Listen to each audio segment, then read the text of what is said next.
Welcome back to Adobe Photoshop CC. In the last tutorial we took this image here and basically did a selection of the statue here and brought it into this composite. Now we're going to basically start the process of compositing in here from this photo. So I'm grabbing the move tool here and I'm just going to select this layer here, which is the statue, and reposition a little bit. I figured it might be kind of cool to bring it down a little bit further. And then I'm going to zoom in on it, and what you'll notice is that none of the sand is reaching into this statue here. And if this was a weighted statue that fell or was washed ashore, some of the sand would be sort of leaking in. So I'm going to select the layer mask here and switch to a paintbrush. I'm going to hit the B key, and if I right click here, I chose one of these sort of chalky brushes, and I'm going to type 7 for 70% for opacity. That's what I'm going to start with, and basically as I paint here, what will happen is some of the sand will sort of leak up into the image here, and pretty much you can have fun kind of using your stylus. Now I don't have my stylus with me right now, but you can kind of basically paint in a way some of the sand coming up. Now if you have areas that you don't want to show through, all you gotta do is hit the X key, which would be the same thing as clicking on the arrow to reverse that and basically remove that. So I may want some of this to not leak through. But basically that's what I'm in charge here now of doing, is kind of making things blend a little better, because sand would probably get up in the crevices in these areas here. You would definitely see it in little areas probably piling up around, especially from the weight of this. Would these little areas of extrusions here of the statue would definitely fall in more into the sand. So basically I'm just kind of painting in here. Now you can spend a great deal of time kind of blending this in. I'm not going to do a fabulous job, but I'm just kind of getting the idea here. Again, I don't have my stylus. If I had my stylus with me, I would spend more time breaking it up, especially at lower opacities. So if I type 2, for example, I could really haze out this sand as I click away. Now you can definitely do that with a pin pressure sensitivity very easily with a like stylus, and it makes it almost no effort at all, really, just to basically set it to pin pressure for the transfer. So that looks okay. It's definitely could use more work, but it's a good start. So the next thing to make it start to composite together, I'm going to add a new layer. So click on the new layer tab next to the trash can. And what I'm going to do is basically switch to the gradient tool, which has the hotkey of G. You might have the paint bucket selected at the top, so you just got to mouse down on it till you get to the gradient tool. And it goes by the two color swatches that you have here. So if you have black and white as the default colors, they should show up here in the top. And if you don't have that one selected, it's the first option here of the gradient. So what I'm going to do is hold Alt or Option and select some color of the sand here. And you can see brown is my foreground color now. Now I'm going to click on this little arrow or hit the X key and switch to the white. And basically I'm going to come up here to the sky and hold Alt or Option so I have some blue. So basically what I have here is the sky and the earth, essentially. Now with this gradient tool, if I drag downwards with the Shift key, what will happen is I'll get a blend from the sky to the earth. Now right now it's covering the entire image, and I did add a new layer, so that's very important. You don't want to do this on the original photo. To make it just interact with the photo itself, there's this really cool trick. Basically it's called a clipping layer. You hold Alt on the PC or Option on the Mac between the two layers, and you get this little symbol, and then you just click with the mouse, and voila. Now you can see the light color, the gradient, is only in the sculpture piece.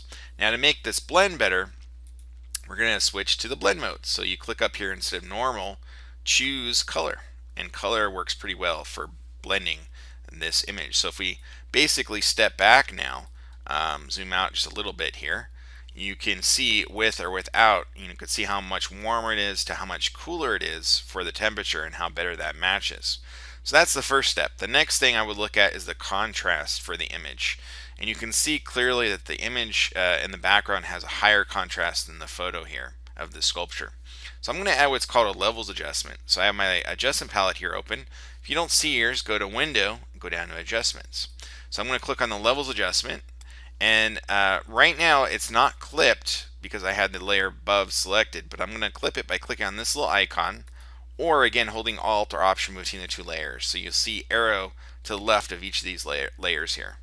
Now what I'm going to do is there's a couple different sliders. There's the top ones and the bottom ones.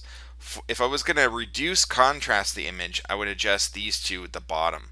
By moving the black in, basically it reduces contrast. Moving the white in reduces contrast. I want to increase contrast, so that means the top ones here is the ones I want to adjust. So I'm going to bring in the darkening a little bit, and you'll see now it's getting much darker and richer, closer to what's going on in the background there. And that's what I want. Now the highlight, do I want more light or do I not? So I'm going to drag that in and see, and actually the ocean is pretty bright, especially if you look at the top. I don't want to go quite so far, but a little bit would be pretty good. So probably something like that will work pretty well. Now what's great about these adjustment layers, if you double click on the icon, you can adjust them again. They are parametric, meaning that they do not completely destroy your photo. It's always adjustable, and that's kind of the best practices that you want to follow. Alright, so the next thing we may want to do is add some crisp highlights on top. You'll notice there's some crisp highlights of the ocean. Even though statues don't shine, reflect as much, there might be a little bit of bloom effect in a couple of these areas. So again, I'm going to add a new layer and hold Alt or Option and clip, so that again it's only affecting the statue here. And I'm going to zoom in. I'm going to switch to my paintbrush, but instead of that chalk brush, I'm going to choose one of the soft fuzzy brushes here. I'm going to open it up a little bit by hitting the bracket key, the right bracket, and 20% might be good, but I'm going to hit the D key and then hit X. So I have white as my foreground color here, and I'm going to go ahead and paint on the top here, and basically just give a little bit extra highlight in some of these areas. A couple things will happen here is they'll kind of blemish the area up, and it'll also add just a little tinge of the highlight as if it's, you know, maybe shining or blooming on a couple of these areas here. Now you don't want to go too extreme, but a couple of these areas might be kind of nice to have a little extra highlight in here. Now if you take it too far, you can always adjust the opacity layer. You can kind of see if I turn it on and off what's happening there with the eyeball. Let's drop the opacity a little bit. I think it's a little bit strong. Something like that works pretty nice to make it blend together. The next thing I would do is add a new layer again, and perhaps this time hold Alt or Option between two layers to clip it. Perhaps add some cracks in here. So I'm going to right click, choose the chalk brush again, and I'm going to go probably like 70% or maybe 60%. So I'll take the 6 key for that and hit X. So black is my foreground color here. And I don't know if black's going to work here, but I'm going to try it. I'm going to go ahead and click and draw little cracks here. And it looks okay actually with this color. You could sample a color in here just by holding on Alt if you wanted that like darkness in there.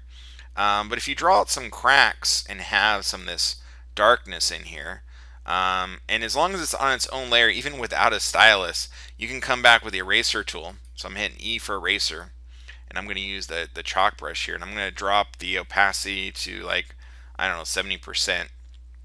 So I'm not erasing completely, but now I can kind of erase back and thin up some of these little marks and come back over it a little bit here and there, and it will give you the illusion that there is a true crack in here, which is pretty cool. You know, you can add as many of these as you want. I'm pretty much just gonna, I think, have just this one, maybe. Yeah, pretty much just right there. That looks pretty good. Go ahead and zoom out.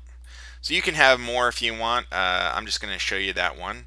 The next step would be to add a shadow and some other effects. We're going to do that in the next tutorial. So we'll continue with the composite in Photoshop CC. See you soon. Cheers.